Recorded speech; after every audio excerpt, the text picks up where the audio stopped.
Hi, welcome to Revenue Marketing Television, the CMO Insight Series. I'm your host, Jeff Pedowitz, President and CEO of the Pedowitz Group. Today, as our guest, we have Debbie Umbach, who is Vice President of Marketing at BitSight Technology. Debbie, welcome to the show. Hi, Jeff. Great to be here. Great to have you. So, you did not start off in marketing. You started off, I think, in engineering, right? That's right. Yeah, I got my undergraduate degree in engineering and moved on into IT project management and really decided that I wanted to move into product management and really see the full strategy and work with all parts of the business. So I got my MBA quite a few years ago now and moved into product marketing eventually.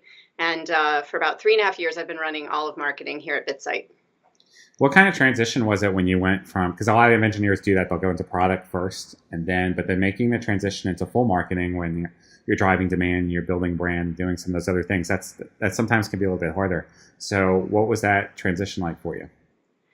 Yeah, I think it was interesting because as a product marketer as a product manager first, working with my counterparts in marketing, especially at some smaller companies, I actually got to learn a little bit through osmosis. So just sitting near them and hearing the things they were working on, being in meetings with them, and really starting to learn there. When I then moved over into product marketing, we did interface with campaigns and events, and I went to events and saw what worked well at events and what didn't. I think probably the biggest area that I needed to learn when I stepped up to run all of marketing was around the demand gen and the digital side of the business and really understanding the whole waterfall, how leads flow through the system, how you partner with sales to get those things done. And it's actually really great because learning that piece of the business, that's really driving the revenue ultimately and is a really meaningful area. While it may not be viewed as strategic as some other parts of marketing, it actually can be strategic depending on how you look at it.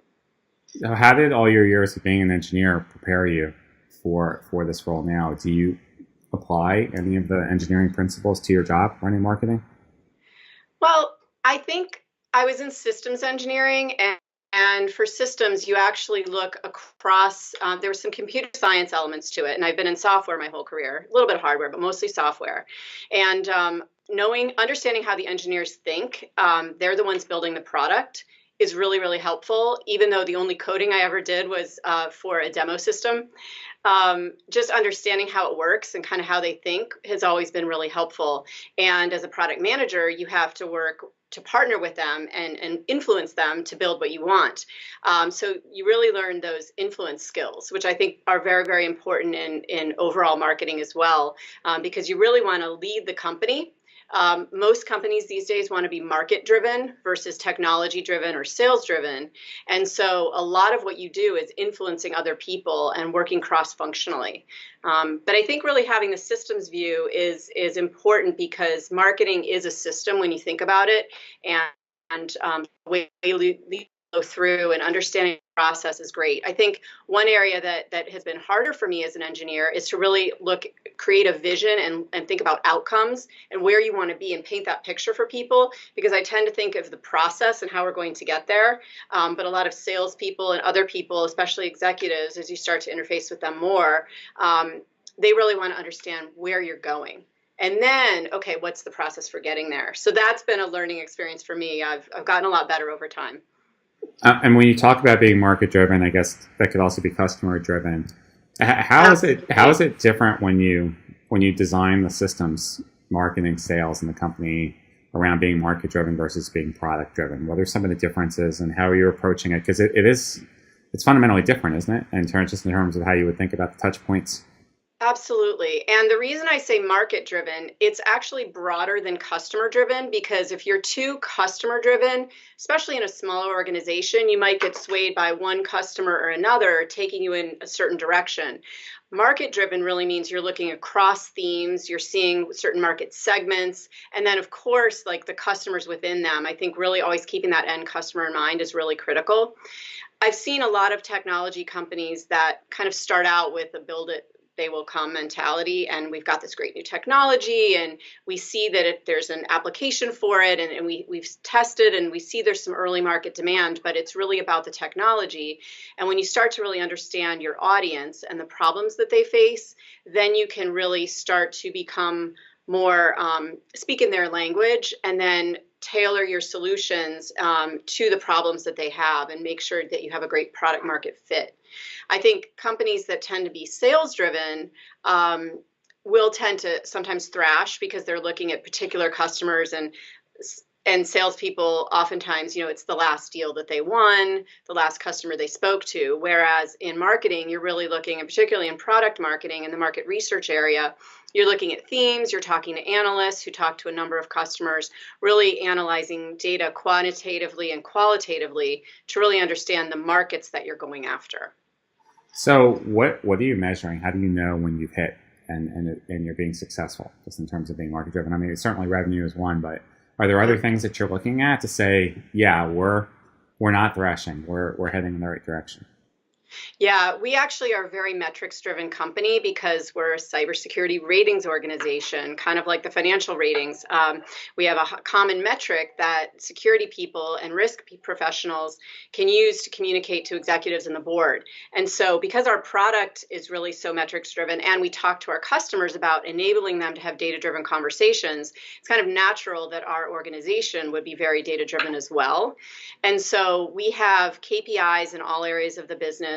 And really measure it from a marketing perspective. We look at the source pipeline as one of our biggest focus areas, and certainly leads are like an leading indicator, but it's the quality of those leads, it's the conversion of lead to opportunity. What are the campaigns that are the most effective? What's the ROI? And ultimately we look at the source pipeline, but we do also look at pipeline that we influence, especially because we sell to an enterprise. We have an enterprise sales force and a commercial sales force. And so you look at things a little bit differently. We're going to source more on the commercial side and influence more on the enterprise side. So we have a number of different things to think about. So you described a lot about the acquisition side, but what about the lifecycle side? So now they're a loyal customer, they're using your product. What other KPIs are you developing that measure whether or not the customer is a happy customer, if they're using it, if they're loyal, if they're advocates? Absolutely. No, that's a great question. And we're a software as a service business. So in SaaS, it's really, really critical to retain your customers and then to upsell, cross-sell, and so forth. So we've actually started measuring NPS last year. There are differing views on the value of NPS. One of the things we look at BitSight is the trends over time. So how are you trending? Maybe the number in and of itself isn't that meaningful, but it's how do you respond to it? So if someone comes in and they're a detractor, well, why? And you reach out to them and you learn from that. For the advocates, we have opportunities for them to get their name out there, and we can give them a platform so that they can articulate kind of the value that they're deriving, the business results that they're seeing. So NPS, we do surveys after every support call. I think the customer support is really important, making sure that experience is really strong. And certainly we look at our retention rate and things like that. We also have an online customer community we're about to launch where we can start to get information and feedback where they're learning best practices from each other. We're learning from them. They can submit product ideas and feedback. So that's a little bit more, and we can actually do polls in there so we can get real-time feedback in certain topics. So as you think about how you set up your marketing programs, campaigns, content, do you also follow that same approach too, just in terms of being market driven? Have you organized your work streams that you have the acquisition side and then kind of the life cycle side? Yeah, so actually, we've been doing a lot of work recently on the buyer's journey, or the customer journey, if you will, from awareness to consideration to selection and then growth. And we really look at how we organize the department and the activities and allocate our spend according to that journey. And over time, as the company grows, we have 1,500 customers now. There were a couple dozen when I joined 4.5 years ago. So really great growth. And as we continue to grow further, we'll be spending more time in the customer area. Right now, it's really a huge market opportunity. So we're working a lot on acquisition as well as the customer retention and growth. So that will evolve a little bit over time. And you guys have grown a lot since, I think, you're 8 years old now? Yeah, so just about 8 years. Mm-hmm. So from a transformation in other areas like technology, how has that changed over the last few years? And are you investing in new things now that you wouldn't have even thought about a couple of years ago? You mean from like a MarTech stack perspective Yeah, or just in terms overall of how do you company? scale, right? So, I mean, as you take on the world, right, does it Yeah. reaching customers at scale? Do you have everything that you need, or are you finding that you're going through kind of an ongoing metamorphosis, if you will?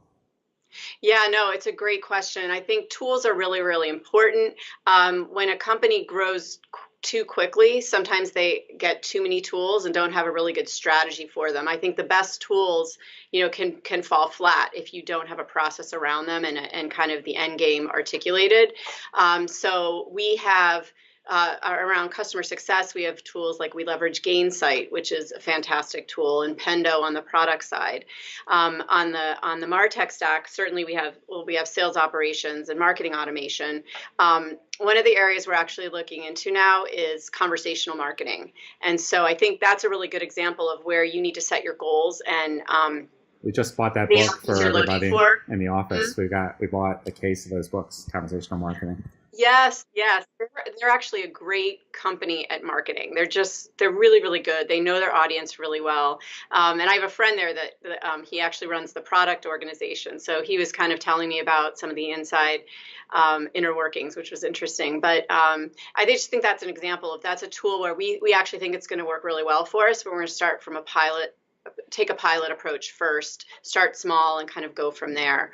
Um, It's kind and of then funny I how would things come say, back to center, right? I mean, sorry. well, it's funny how things come full circle because way back thousands of years ago, what do we had campfires, right? I mean, there was no television or internet or anything. What did we do? We told stories, we kind of, I Exactly. mean, so that format, whether it's a book or a movie or play or marketing, the better story is the one that gets everyone's attention, right? And if it's a boring story and there's no hero or like, and the customer can't see themselves as the hero, then it kind of falls flat.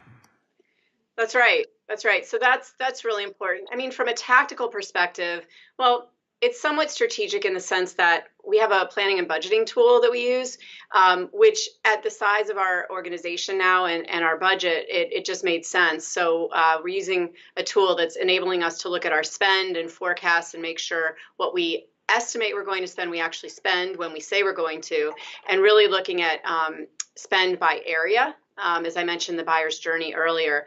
So we're able to be much more strategic in where we're spending our money and the results that we're getting. I think that's actually, I'm really most excited about that tool after conversational marketing that we've had in place for about a year. And it's been working really well for us and gives me a lot more insight as the leader of the organization that we're really doing the right things and we're being as effective as we can. Nice. Um, so you're accountable for revenue, you're investing in technology, you're customer driven. Tell me a little bit about your management style and the people that you hire. What do you look for? Sure. I think one of the most important things that we look for at BitSight, but that I have looked for kind of my whole career is curiosity and the willingness to learn. I think what's really great at BitSight is that our two founders are just super, super smart. They're from MIT, just great guys. And you wouldn't know it though, because they're not overly confident. They're always asking questions. They're always wanting to learn, always growing. And I think they really push everyone to be their best. And so it doesn't matter where you are, how old you are, how long you've been working. If you're interested in continuing to learn and you're excited about the work that you do, you're going to do a really good job. And the people that I've found to have that natural curiosity tend to be the most effective. And no matter what type of work that they're doing, whether if we're talking marketing specifically, whether they're doing product marketing or customer marketing, digital, channel or event marketing or field marketing, as we call it here. I think that's really important. I think the other probably two areas are operational excellence and really committing. When you say you're going to do something, do you actually get that done? That's a really important piece. And then really trust. Are you hiring someone with trust and integrity? And so those are the three things that are the most important. Certainly there are other qualities, but I find you're able to actually learn a lot in the interview itself, but then also through references and back channel references, talking to people that they may not necessarily have given you a list of, but you maybe know someone that worked with them before, and you can really find out some good information. And even from the references they give you, you can learn about their style, what's worked well, and areas for improvement. And it really helps you then when you bring them on be a better manager, because you have a little bit more insight into their personality and their style. Nice. And is there a certain way that you're organizing the team? Do you have marketing operations, revenue operations? Yeah, so we've created this market around security ratings, and we continue to lead that market. So it's really important to have a lot of thought leadership in branding. And so we have communications and that for analyst relations, public relations, a little bit of advertising. And so there's that piece of the business. Product marketing really sets the market strategy, does the competitive analysis. And actually, I have the leader that runs product marketing also runs content and customer marketing. We have a field organization in North America, and then I have an international leader running EMEA and APAC, because 30% of our customers are outside the US.